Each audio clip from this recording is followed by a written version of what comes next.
Hi, my name is Trenton. I used to have a little bit of a following on YouTube, but I haven't done it in a long time. Back in the day, I did a little custom build on a Remington 783 in 7 mag, where we took and put a Boyd stock on it and custom trigger guard, and then we did some reloads for it. It shot really well. I wasn't super in-depth whenever it came to doing those videos. I was doing a lot of growing up and a lot of learning for rifles. Since then, a lot of things have changed, and I'd like to get back into doing some of those videos. Also on my channel, we did some very impromptu and I didn't really know what I was doing, so we did some shooting, some long range shooting. I know a lot more now, and what I'd like to do is in my area educate people more on shooting, gun maintenance, gun care, and giving them opportunities to go out and shoot more and learn more. So I'm going to start with a few videos. We're going to build the channel back up to what it was. I'm going to take you along with me on this journey and show you my preferences and make sure that I maintain an open mind, as should everybody, because what I've learned in the last 5 years, even compared to what I learned 10 years ago, the last 5 years I've progressed a lot in my understanding of shooting rifles, precision, rifle care, reloading, what matters, what doesn't matter, and I'd like to take everybody else on that journey. So, what we're going to start with is we're going to start on everyone's favorite thing and a very controversial subject. I'm going to try to simplify, stay on track, and provide what I believe, what I've learned, and my process to cleaning rifles. So we're going to start with, I don't know if you'll be able to see the whiteboard or not.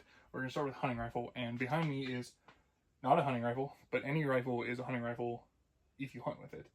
So this is my PRS gun. This is my match rifle. This is a 6-dasher chambered by Ryan Beck with Beck Built Rifles. Ryan's a good friend of mine. He is a top-ranked long-range shooter in the nation, and I truly believe what he would build me or anyone else is some of the best, if not the best, quality in the nation. We're going to get started with what I believe you should do with a hunting rifle. Now, you'll get all sorts of different opinions from different people on they don't clean at all. They clean every time it comes out of the safe. They clean at the end of every season. You know, and then people's definition of cleaning is very different. So what I grew up seeing here in Pennsylvania, and then in my 8 years of running a rifle shop, a firearms store here in Pennsylvania, was the fact that a lot of people, when they clean, will take a gun oil or a oil, WD-40, I've heard 3-in-1, all sorts of different things, and they'll take a rag, you know, like we'll do here. You know, they'll take an oil. So I have Lucas gun oil here. We'll just use that. You know, and they'll wipe down the rifle, and then hopefully, if this isn't super clean, you know, we'll be able to show this. I'm just gonna wipe some down, some spots that I know are dirty. So, anyways, we have a little bit of dirt. Now this rifle isn't super dirty, but we have a little bit of dirt on here. But what we've done is now we've added a layer of oil. So if you coated this entire thing, like everybody will sit there and wipe everything down, you know, because yes, any sort of liquid, whether it be viscous as an oil would be, or as thin as water or anything else, you know, it's gonna grab stuff. It's gonna grab dirt, dust, grime, etc. You know, but what it's gonna do is every year you do that, it'll add a layer on top of a layer on top of a layer, which is what you do when you season cast iron. Now, when we season cast iron, we heat that oil to where it polymerizes, and then it hardens, and you know, adds a non-stick surface and protects the metal. So what we're doing with oil is we think we're cleaning and protecting the metal, but what you're going to do is you're going to add layer on top of layer on top of layer, and then over time it will polymerize, sort of, but it'll harden, and I've heard people call it a veneer and whatever, but it'll yellow, make an orangish yellow substance, and it'll harden. So it's also not going to dry because it doesn't evaporate like water will. It's going to run down in your trigger. It's going to get in your trigger. It's going to get into your firing pin. It's going to get into places that we don't necessarily want it. And then after a few of those layers and it starts to dry and polymerize, it's going to create like a grease, and it's going to thicken. And whenever it thickens, it can stop things like firing pins and triggers, and you can get other failures. Wiping guns down with oil is not cleaning them. So what we want to do, you know, when we're actually cleaning, is we're going to take a cleaner and degreaser. You can go anywhere. I use Breakthrough a lot because it's, you know, not super harmful. But this is a military grade multi-purpose cleaner and degreaser. So a cleaner degreaser, we're going to get this wet.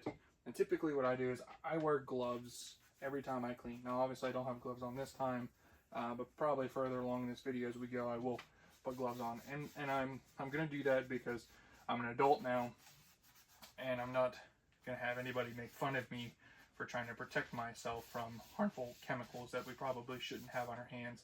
I mean, you probably won't get a lot of people that say that, but I know growing up, we all kind of thought that nobody really wears gloves, and it's like one of those unspoken rules, like wearing your hearing protection whenever you're younger. We never did it, and if you did, you felt like you were going to be a sissy or called a sissy. Well, no one said that. You felt that way. Well, I'm not like that anymore. Let's all wear eye protection. Let's all wear hearing protection. Let's all put gloves on, because nobody's cool being blind, deaf, or getting cancer or worse from whatever, you know, chemicals you have on your hand. Now that we got that little rant out of the way. So anyways, now we've wiped it down with a cleaner degreaser, right? So we wiped it down. Now here comes the part where, you know, what works for you might work for somebody else and might not. Depending on how many shots I have, I'm probably not going to clean the bore on a hunting rifle, which if you do, that's okay. The reason being is I haven't shot enough rounds on there to justify cleaning it, and you may never even in your lifetime. I mean, a lot of people, especially in rural Pennsylvania, whenever you're hunting, well, I used to say down at the store all the time, you go and shoot 3 shots. Hopefully you shoot 3 shots to check your zero every year, or more. And then you go out and, statistically speaking, we have a 26% success rate here in Pennsylvania for whitetail hunters. You go out and you maybe get a deer. You know, a quarter of the people, a quarter of the 900,000 people that buy a hunting license are going to get a deer. That's not, everybody's not going to do that with a rifle. Some are going to be bow, some are going to be muzzle loader, or XYZ. But anyways, what I am going to do is I'm going to make sure my trigger, you know, doesn't have any gunk on it. I'll wipe it down, because triggers are, you know, precise. There are a lot of really close moving parts, and they're contained, so any of that oil or anything that gets in there can fail at a higher percentage than any of the other parts of the firing system. I'm going to do the trigger, I'm going to do the bolt. Now this is a Zermatt Arms Origin. This is a toolless bolt, so I can tear the bolt apart. I can check my firing pin spring.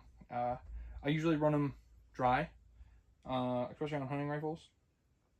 2 reasons. Cold. If you're greasing or oiling, it can stop it from, you know, getting gelled up, congealed, you know, and adding viscosity because it's cold. And then 2, you know, oil and grease grab dirt. So if you're in a dusty environment, or just dirt in general, which, believe it or not, outside is dirty, that grease will grab all of that and they'll make compound issues. You know, you'll add dirt to a system. So typically what I'll do, use a cleaner degreaser, dry it off, wipe it down with oil, or wipe it down with alcohol, and I'll put it back together. Now my preferred firing system is a Remington 700. So that's what this is a clone of. It's an enhanced 700. With a true 700, you'd have to have a tool to take the bolt apart. If you do that once every 2-3 years, you know, you can justify buying that tool or learning how to do it. Now the next thing I know a bunch of people do not do is this little squeegee here, made by Vortec. This is a 2-lug squeegee, like a lot of your rifles, unless you're shooting something like a Ruger American or any other tri-lug. This one here is going to go on my shorter cleaning rod, and what this does is I take a larger patch, one of these bigger centerfire patches here. And now this is only going to be if you're not cleaning the bore. If you're cleaning the bore, it's going to be a different story, or maybe a different part of the process. But I'll probably take a little bit of degreaser. Now again, I don't know. My son shot a doe with this rifle this year, so I know it's been shot, but I don't remember how many times. And I know it was zeroed. But we're going to run in here, and what this does is this matches our lock lugs of our bolt. The squeegee does. So we're going to go in, we're going to push that patch right down the raceways of the lug, and then it's going to push it to the flat breech of our chamber. And I can clean the face of that. So we're just going to push it down, we're going to spin it. Again, we just have that cleaner degreaser. Maybe you're shooting reloads and you didn't get all the sizing, wax, or lube or whatever you're using off of your brass. And then we're going to spin it to match the lugs again, pull it out. So I don't know how well you'll be able to see that, but there's that patch. Again, this rifle has been zeroed. I usually zero with a 5-shot group. I know my son shot a doe with it. If I had to guess, it's probably got 20 to 60 rounds on it. Now, typically what I'll do is after every one-day match that this gets shot, which is usually about 100 rounds, it would get cleaned. I start all my matches clean, so therefore every time I go zero, clean, clean, clean, every time I zero. We'll get into that later, though, with the responsibility of that. Now, I would use a cleaner degreaser, and then I would go in with 2-3 more patches to make sure that that area was dry. So we're going to fast forward and act like that's been done. So now our log raceways are clean, they're dry, so that way we're not picking up anything, you know, on our lock lugs, or not any extra wear, tear on our gun. That's all clean. So now we're going to go to the chamber area here. If you're reloading, this is more important than if you're running regular, factory rounds. However, it's still important either way. So our chamber, we're gonna have a shoulder, and then we have a bore, shoulder, bore. So our round going up in there, matches that. If you reloaded and you haven't gotten all of your lube off of it, if it has any dirt or any excess pressure, you'll dent your cases, you'll drag dirt into it. A little bit of carbon backflow happens, which is why you'll see, especially if you're running suppressed, you'll see carbon back around your neck. But you always get a little bit of backflow, because as that bullet goes up into your bore, this way, as the bullet goes up in, there's an explosion in it. Those gases happen 360 degrees, and it happens really fast. So as the bullet goes up in and seals the bore, you'll get a little bit of that right there that causes a carbon ring from all the expansion at 360 degrees in a split second. So what we want to do is we want to focus on this chamber area here and the area of the neck. Now, I really wish that I told you that I really wish that I could tell you that I had a bore scope that I could go in here like a Teslong or something, but I have not bought one yet. I'm an irresponsible match shooter. But what I would do is typically I would go in here, clean, make sure that I would go in after with the bore scope and really check that out. Again, as a hunting rifle, you don't necessarily have to do that, but those that believe that they want to clean it after every time they go hunting, I think this is more important than even doing the bore on a hunting rifle. But anyways, so we go up in there with a brush. We really focus on the neck area of the brass of the chamber, and then we focus on cleaning down the bore. So what I would typically do is I'll use a bronze brush with patch out, and then maybe some accelerator. What this is going to do is this is going to target carbon buildup and then copper buildup. It's got a good copper solvent in it, so if your patches are turning blue, you still have that. If you're using a bronze brush, bronze has some of the chemical makeup that copper does. So your bronze brush will turn patches blue because this is slowly going to eat at that bronze brush. So what I'll typically do is use patch out with a bore guide. This is a great investment. They're cheap. There's no reason to not have it. Make sure you get yourself a bore guide. This is another BoreTech product. Let's go ahead and we're going to insert that into our chamber, push that in. It's got a rubber nozzle to make sure it's protected. We're going to take and we're going to come in, set this, press it down, and then we've got our little solvent trap here. We're going to run the brush in, go to the patch out, and then I'll typically count 10, 15, 20 strokes, whatever I feel that, you know, versus how dirty the bore is going to be, stroke it out. Then I run accelerator. So what this is this accelerates the use of patch out. Creates a chemical reaction that foams up and expands into more crevices, and that's going to just make it a much faster process. Run one thing of accelerator through, take the brush off, pull it out, let it sit 10-15 minutes, and then I'll come back through with a jag, especially a nickel coated jag, and I'm going to start patching, you know, with a good one-piece rod. And I know I'm going to sound like a broken record because this is also a nice Bortec product. I think this is I can't remember, this is one of their better ones. It's got good free spinding bearings, so that way as we go in, our rifling is going to twist the rod freely with whatever twist ratio you have. And I'm just going to start patching. I'm going to patch till we come out clean. Now, with a hunting rifle that you're probably not going to shoot till next year, if you've completely cleaned the bore, or if you're not cleaning the bore and you want to store it, I know my safe, like right now we're down here in my basement, it's going to sit a little bit more humid than most places in your house, and it doesn't have as much air movement. You can push a patch of oil down through to coat it. The caveat to that is next year you should not have that oil in your bore when you go to shoot your first few shots. It's going to flash it into carbon. Oil, fossil oils, any of that oil it's a hydrocarbon, so whenever it gets hot, it burns off the hydro part of the carbon part of it. It's going to flash off and turn into carbon, and that's going to expedite the process that, you know, we're doing right now. We're cleaning carbon out of it, so we don't want that in there. So we want to keep that out. Next year, before you go shoot it, run a few dry patches through before you go check your zero.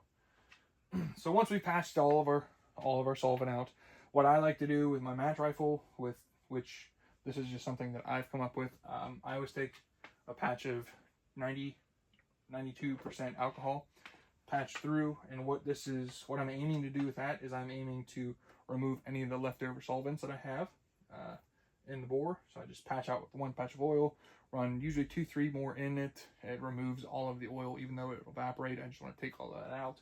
So now our bore is back to bare steel and it's clean. But what we've done is, as we run a patch up into our chamber, when this necks down, it squeezes. So it squeezes some solvent in here. So what we need to do is we need to make sure that we clean that out, because the next time we run a piece of brass up in there, you know, it'll be held, some of that solvent or oil or whatever will be held in here, and it's going to make it hard, tight chamber. It's going to seal the neck, so you'll start getting pressure signs when maybe you don't have a high pressure round. So we just want to go in there with, you know, a swab, chamber swab, put it up in there, wrap a few patches around, make sure it's tight, go up in there, spin it, pull that out, make sure you get it all out. You'll notice you probably will get some dirt out of it. It's a great thing to do. Not a lot of people go back in after this. And then maybe again with our lug raceway cleaner, or the squeegee, go back in there because any of it leaked out. You want to get that. Then we've got the entirety of the inside of the action cleaned. We've already checked our trigger. We've already wiped down the outside. I typically don't wipe down the outside of my rifles a ton. If I do, again, make sure you use cleaner degreaser to remove those layers. My hunting rifles, because they're blued, they will, but this comes out of the safe and gets shot, you know, throughout the entire year. So this typically does not get wiped down very often, unless I go somewhere that's really dirty, and then usually it's cleaner degreaser and it's right back in the safe. Match rifle, everything I said, except for, you know, it's going to get cleaned after every time I go shoot, just because my control, my baseline for my zero is starting with a clean bore. So if I go, you know, shoot a group to check zero or chronograph or do anything like that prior to a match, I'm going to come home, I'll clean it. Then the response to that, though, is when you go to that match, or if you go to train up day or range zero the day before, I have to run at least 7 to 15 rounds through that bore to bring it back in, to foul it back into where it's shooting where it should be. If you shoot with a clean bore, your first shot on a chronograph is dramatically different speed than what it's zeroed for or what you ran your ballistic calculations to. Those are the two main differences. My match rifles are going to get cleaned a lot more than my hunting rifles. I know both of mine got a cleaning before this year. Then I went and zeroed them. You know, it's 5-10 shots for a zero to bring them back in, foul them back in, and get started. Then, you know, it's check zero, and the one killed a doe, the other one didn't. But then I brought them home, cleaned the inside of the action, wiped down the outside with a cleaning degreaser, oiled them, put them back in the safe, and that's how they'll be till next year. If you do anything differently, or if you think I should do something differently, please leave your thoughts and comments down below. Be respectful to others, because there's probably going to be a big discussion down below. Again, this channel, I'm going to try to bring it back. I'm going to start getting some shooting stuff here, hopefully with local people, some long range stuff, give them the opportunity to try to do some stuff, either validate what they say, because I've heard lots of stuff down at the store, or maybe learn something. Maybe I'll learn something. I probably will. You know, I try to learn something about every day I go out and shoot. Then I'd also like to start documenting some matches, so maybe we'll take you guys along for that. Thank you guys for watching. Make sure you subscribe and share.